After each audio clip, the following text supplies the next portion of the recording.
Evolutionary.org podcast coming your way, episode 439, Q&A episode coming your way. Stevesmi and Ricky V, as in Virtuous. Rock, what's up, buddy? Hey, what's up, Steve? What's up, guys? How's everybody doing out there? Living it up, man. Living it up. Pretty good, man. So we're going to talk about four really good steroid-related topics. The first one we're going to talk about is choosing between NPP, which is nandrolone phenylpropionate, and Deca Durabolin, which is a type of nandrolone.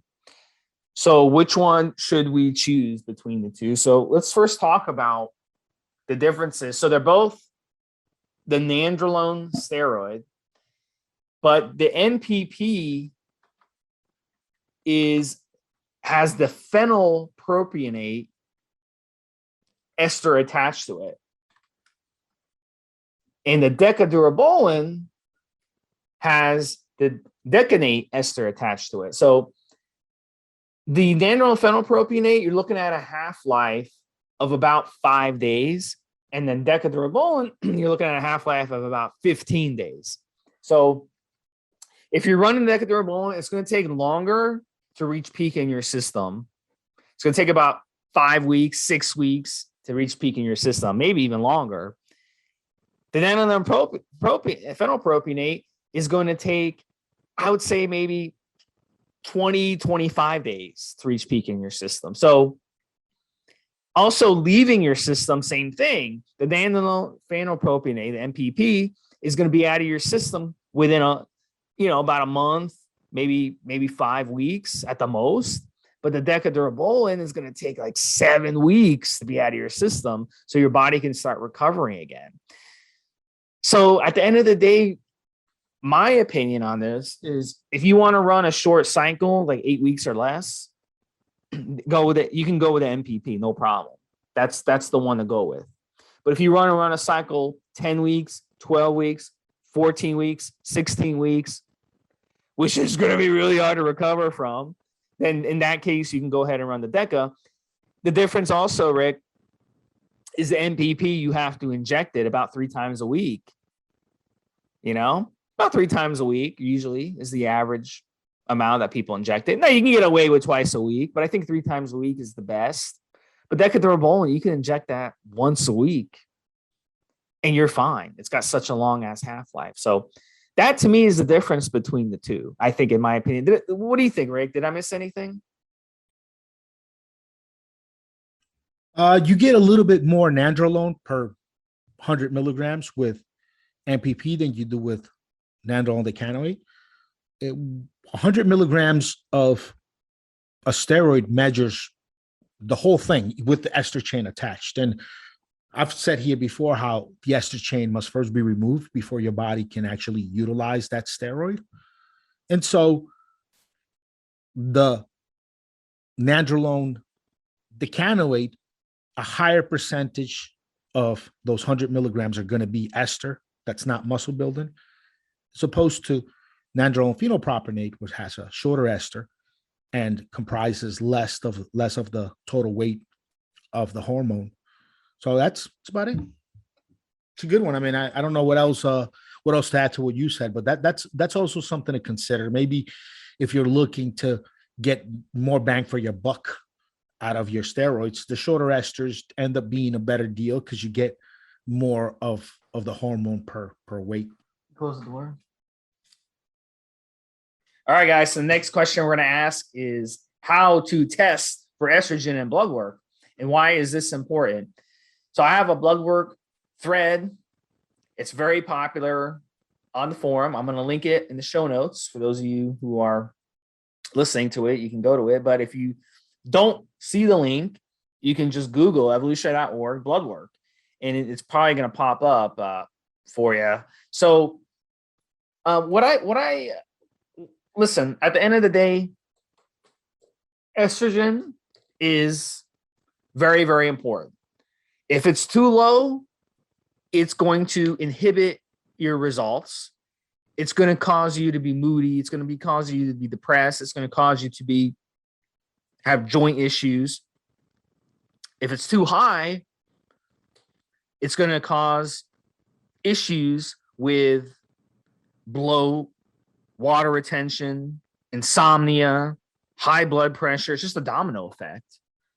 And then worst of all, maybe gynecomastia, bitch tits. So you don't want your estrogen too high, you don't want it too low. So it depends on what you're running. If you're running compounds that aromatize into estrogen,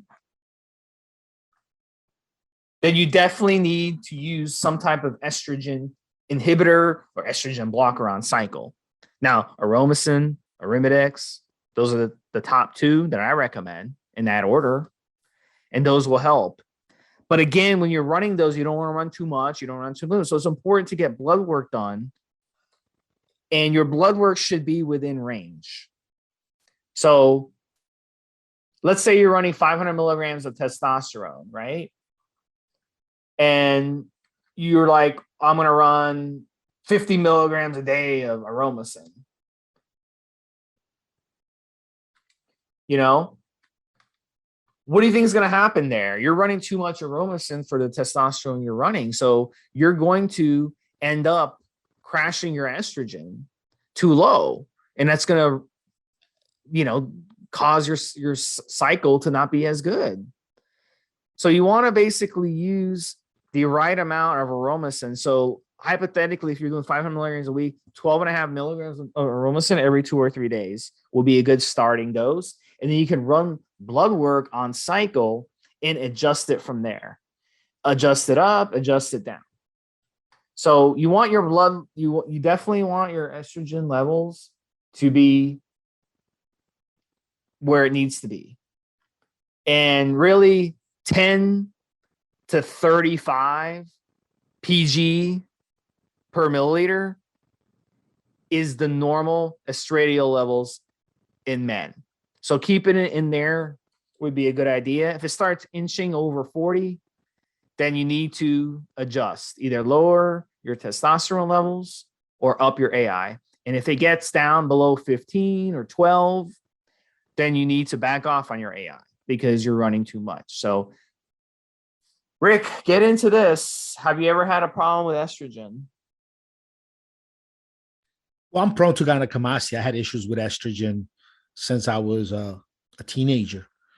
I've said it on the podcast many a times, just to prevent gynecomastia, to me, something as little as 5 milligrams of Novadex a day has gone a long way for me when I'm using aromatizing compounds. And my favorite anti-estrogen is absolutely Aromacin, just because of the way it works. I don't feel I've ever gotten a bounce back in estrogen from using Aromacin.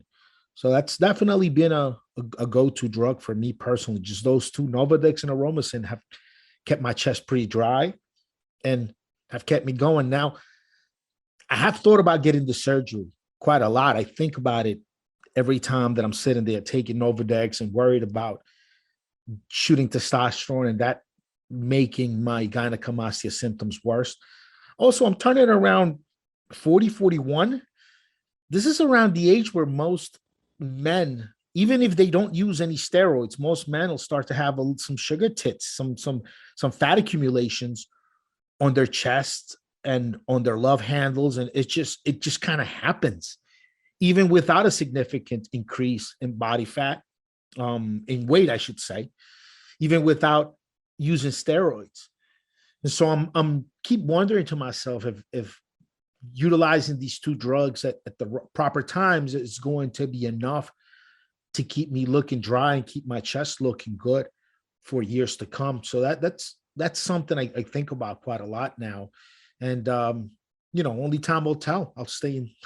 I'll make sure to be here on this podcast letting you guys know how that goes, how that works along. But yeah, I mean, I'm working on developing a cream that'll work as a good local anti-estrogen, local tightening firming agent.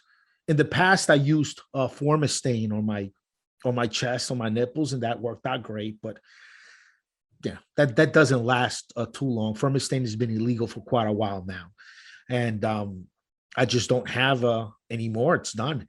So now I'm looking for options, looking for something legal that I can put together.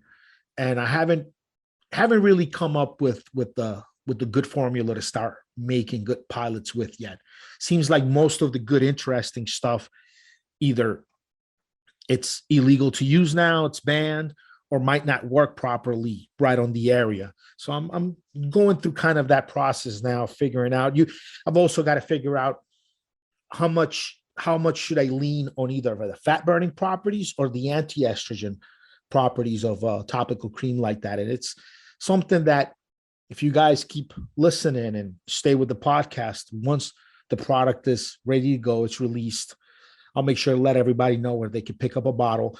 Even when we're going through some of the pilot testing phases where I give bottles out to people to try out, if you hit me up then, you keep listening and you hit me up when the time is right, I'll maybe send you a sample bottle with a form, a sheet you have to fill out for me and let me know what your experience was with the product when we make pilots. But it's something I'm working on right now. It's a good topical cream that you can put on your chest that'll work for pretty much everyone across the board. Either someone who's a little fatty and trying to lose some body fat and would like to reduce the size of their chest is one of the first and main concerns. And also just guys on the sauce trying to prevent gynecomastia side effects or issues.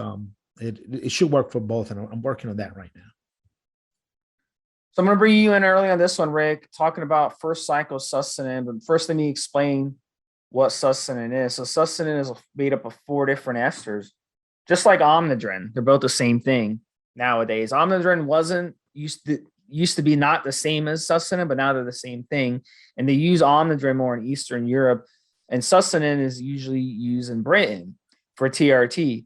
So Sustanon 250 is 30 milligrams of testosterone propionate, 60 milligrams of testosterone phenylpropionate, 60 milligrams of testosterone isocapriate, and 100 milligrams of testosterone decanate. So mostly it's made up of long esters, a little bit of an intermediate ester to phenylpropionate, and then 30 milligrams of the testosterone propionate. So I recommend Sustanon.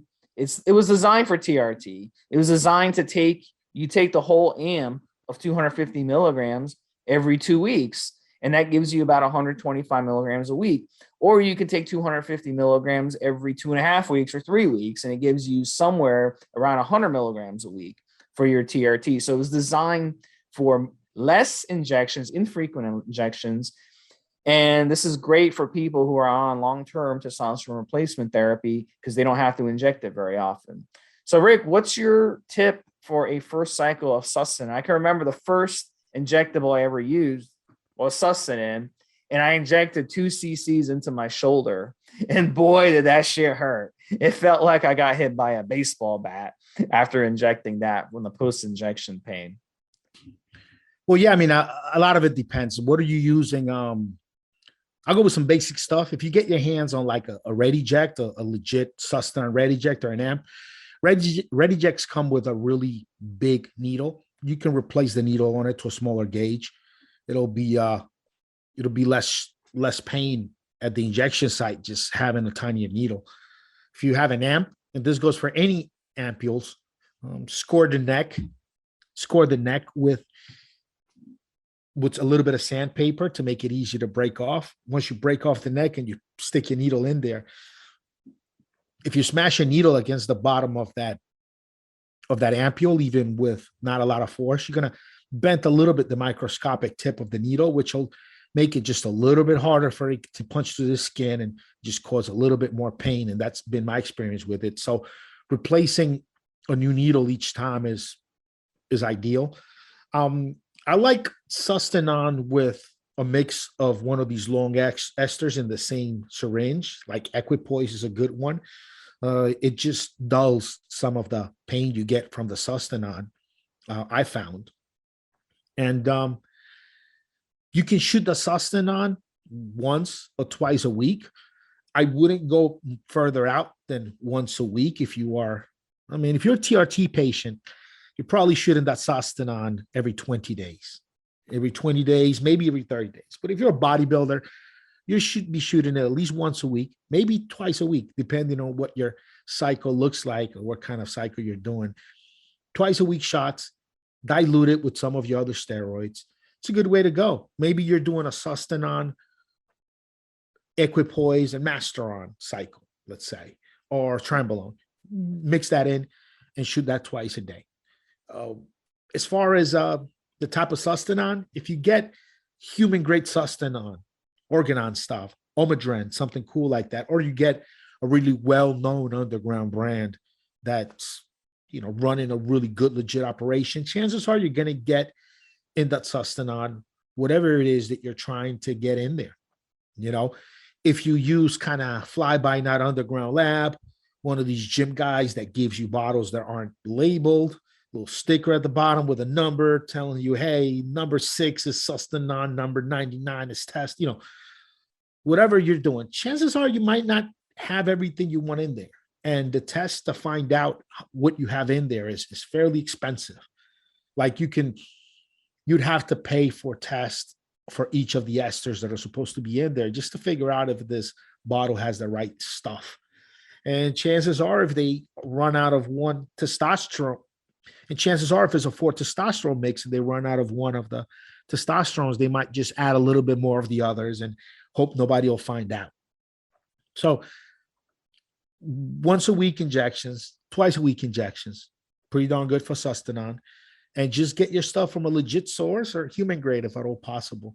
And then you're guaranteed to have a really good product, in my opinion. Oh, one more thing. If you're only doing 1 ampule of Sustanon a week, it's fine to just shoot that in one day. If you have an amp, it's going to be hard for you to save half of it. And you could draw half of that millimeter in one syringe, leave that syringe on the side for the next shot, or preload it already for the next shot, leave it, put it away, and then take out the other half cc for today's shot, load that syringe with everything else, and then take today's shot, and then you save that syringe or reload it for the next couple of days or whatever your schedule is. That's if you're doing an amp. So if you're doing 1 amp a week, let's say, because your stash can Equipoise and Masteron and Primobolan on top of all of it, then yeah, I guess just shoot it in one shot. Just make it easier. Don't take the liquid out of there. It's sterile inside of that amp. You break it open, it's already exposed to the air, and then you're gonna let it sit there for 3 days. You could maybe creating a situation where an actual infection could happen. So if you have a multi-dose, then it's whatever. You're going through the plunger, the rest stays in there. That's what we've always done. And there's definitely a lot of multi-dose Sustanon in the underground market nowadays. All of the original human grade Sustanon is all either amps or ready jecks that are one amp with 1 millimeter, one cc, or ready jacks that come loaded with the 1 cc already in a huge thick needle, usually like a 22 gauge, that you can easily just swap out for a 23 or 25 gauge. Even 25 gauge is a good gauge to shoot Sustanon out of. Last question we're going to talk about, we're kind of bounce this one around. It was brought up on the forum. I thought it was a really interesting one. And I'm gonna talk about this a little bit and kind of let Rick finish out the show with his explanation. But this person wanted to know, why aren't you a freak? So that is a interesting question, and I answered it in the on the forum, because this is the way I kind of answered it on the forum.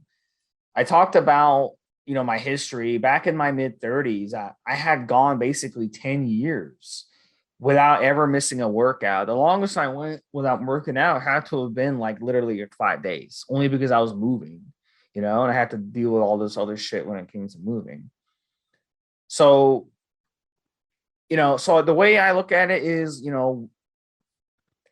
at that time I was benching like over 420 pounds. I was, 5'6", 195 pounds, almost 200 pounds. My body fat was probably, 13, 14%, and I would drop it down to 11, 12% here and there. And then I was strong as a beast. I was huge. But at the end of the day, what happened was I ended up having to deal with injuries. And when you get injuries, you can try to lift through them. But in my situation, lifting through it didn't work in my favor because I ended up basically, it felt like my arm was in a vice. So basically, I tore my shoulder, my right shoulder, and I also had at least three herniated discs in my spine. So any weightlifter, if you've been lifting for a long time, you're going to have these types of injuries. It's just wear and tear injuries. And some of you are able to get away with it. You can get away with having a little shoulder tear. You get away with having some herniated disc. It's not going to be a big deal to you. But what eventually ends up happening is it's just like, you just start getting inflammation build up. That's just your body trying to heal the injury.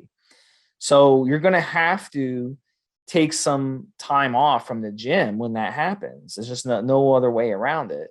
So that's what I had to do. So, and basically I went to my ortho and I went to, a physical therapist, and their opinion was, hey, you're never going to lift heavy again. If you do lift heavy again, you're going to run the risk of completely tearing your shoulder, and then you're going to need surgery.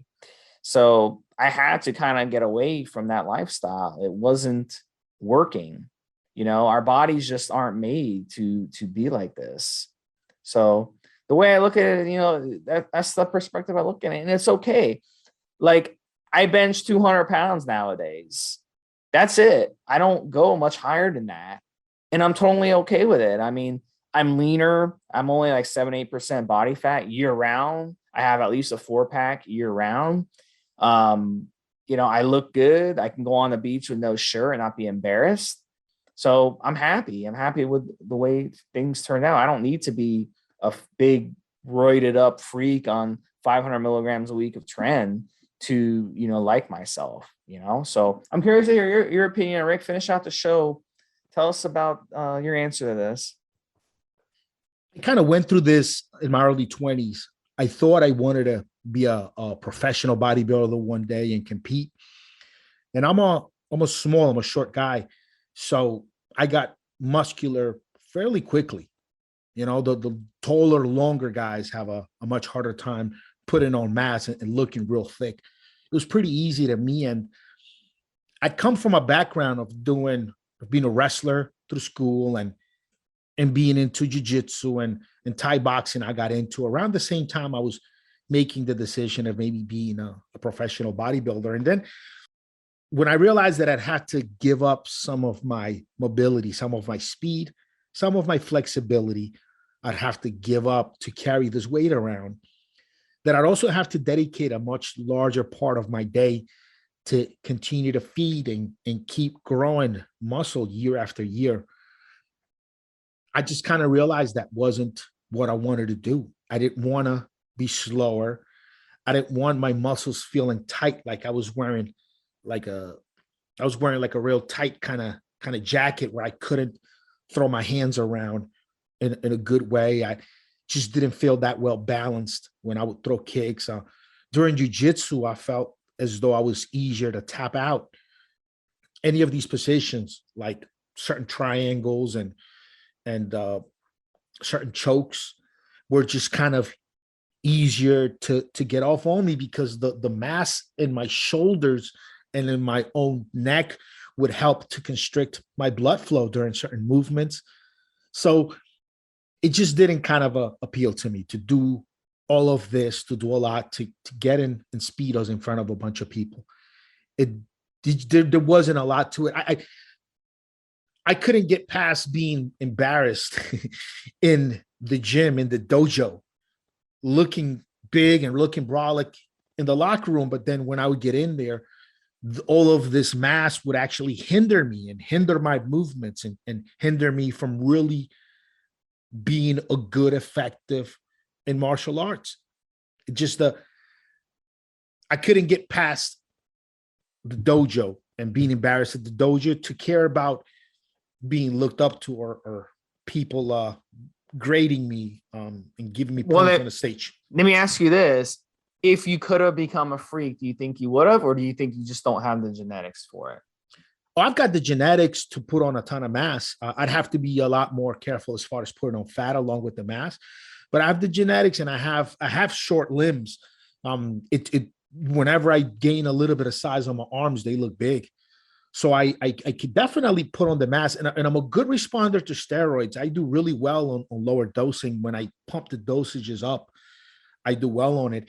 I don't know if I would have had the right genetics for the body structure, if all of my muscles are connected in the right places to look good, the way like a flex wheeler does, or like Kai or some of these guys where their muscles are just linked in at the right places. Maybe mine wouldn't have looked that great developed. But as far as kind of putting on the size and putting on the mass, I was fine doing that, and I could and did. But I knew, like, okay, there's a chance that I might develop myself to the best that I can develop my body, and still just my muscles don't connect in the right ways. My muscles don't look that great on stage next to a guy that's got natural genetics. Like, again, around that time, you had like Flex Wheeler, Sean Ray, Kev Lebroni. These are the guys you were kind of looking at around this time. And I just didn't know what would happen. And I knew I had researched things enough to know the course. I knew it'd be a decade of putting on mass, of eating large meals 6 times a day, force feeding sometimes, starving myself out others to get to shows. I knew the grind. I also understood the issues that I would have getting up to a show and having to beat my body up like that. And really just kind of wasn't in me to do it. I focused a lot more on just work, making a good living with just regular work, and continuing to be a dangerous man when it came to martial arts, when it came to actual hand-to-hand combat. I wanted to continue to be a dangerous man. And so over time, I just shift my focus to just being in great shape for myself, enhancing with a little bit of steroids. And one thing I know for a fact is that this chemistry has always interested me since junior high school. Chemistry, biochemistry, the natural sciences have always interested me a lot. And I probably would have continued to research steroids and research herbs and compounds, even if I didn't also have the training, the gym grind to go along with it. I would have probably maybe been just a researcher. But I like moving my body. I like getting to the gym, to the dojo. I like training and getting depleted to then feel good, feel really good afterwards after a really hard workout. Those things I enjoy. It's part of my psychological makeup to enjoy physical training. And so I'm able to experiment on myself and try the chemistry. And a lot of it has been just running experiments, wanting to understand, being able to have the answer when people ask a question. I hated being on the forums and seeing a question to which I didn't know the answer. And a lot of times throughout the decades, it happened. I went on the forums and saw a new question that I maybe hadn't seen before, and I didn't understand the answer. And I felt like I needed to go and find the answer in the text, in the medical literature, and I needed to also experiment on myself, do the blood work, do the journaling, and figure things out. So I'm really much more in love with the science, the biochemistry of things, and understanding that to utilize, obviously, in my business, which is creating nutritional supplements, myself, keeping myself healthy, and helping those around me. There are people that come to me for help, or even my own family. I help them figure out a lot of natural things they can do to keep themselves healthy. So that, I think, that would have always been there. And look, there are professional bodybuilders out there that don't really understand esters and hormones, don't understand any of the chemistry of it. They just like being big. They respond well to it. They pay a coach to tell them what to take. They know maybe this creates a little water retention, that doesn't. They know what works well for them or not. They don't really understand the chemistry behind why. I don't care. Don't give a fuck about that. They just want to look good and win. And a lot of them do, not knowing a fucking thing.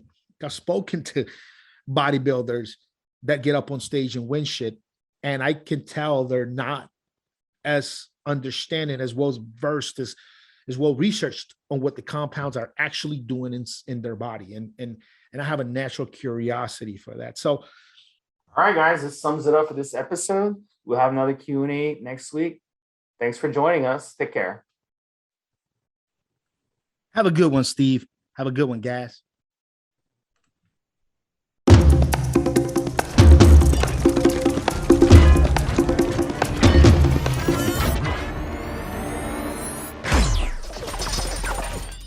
Guys, this is the required legal disclaimer. We are only sharing our experience from years of steroid use. We are not doctors, and none of what we say should be regarded as medical advice. Always check with your doctor before taking any drugs or starting any training program.